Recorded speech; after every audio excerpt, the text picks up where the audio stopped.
நெறைய பேஷண்ட்ஸ் என்கிட்ட கேட்பாங்க, டாக்டர் எனக்கு மேல் தாடையில இருக்கக்கூடிய பின் பல்லுல அதிகமா வலி வருது.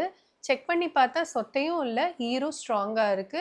எந்த விதமான டேமேஜும் இல்ல. ஏன் டாக்டர் எனக்கு வலி வருது? அப்படின்னு கேட்பாங்க. ஸோ இந்த மாரி பேஷண்ட்ஸ்க்கு நான் சொல்றது, ஃபர்ஸ்ட்டு உங்களுக்கு சைனசைட்டிஸ் இருக்கா? அப்படின்னு செக் பண்ணுங்க. சைனஸ் அப்படிங்கிறது ஒரு ஹாலோ கேவிட்டி. இது உங்க மேல் தாடையோட மேல் பல்லுக்கு இம்மீடியட்லி மேல எலும்புக்குள்ள இருக்கக்கூடிய ஒரு கேவிட்டி. ஸோ இந்த ஹாலோ கேவிட்டிக்குள்ள இன்ஃப்ளமேஷன் நடக்கிறப்போ ஃப்ளூயிட் ஃபுல்லாக ஃபில் ஆகிடும். ஸோ இந்த கேவிட்டிக்குள்ள ஃபுல்லாக ஃப்ளூயிட் ஃபில் ஆகுறப்போ இந்த சைனஸ் கேவிட்டியோட ஃப்ளோரில் இருக்கிற நரம்புகளை அது பயங்கரமாக இரிட்டேட் பண்ணும். இந்த நரம்புகள் தான் உங்களோட மேல் பல்லுக்கு சப்ளை பண்ணக்கூடிய நரம்புகள். ஸோ அந்த நரம்பு இரிட்டேட் ஆகி அந்த வலி உங்கள் மேல் பல்லில் ரிஃப்ளெக்ட் ஆகுது. ஸோ நீங்கள் சைனசைட்டிஸை ட்ரீட் பண்ணாலே மோஸ்ட் ஆஃப் த கேசஸில் இந்த மேல் பல்லில் வர வலி சரியாயிடும்.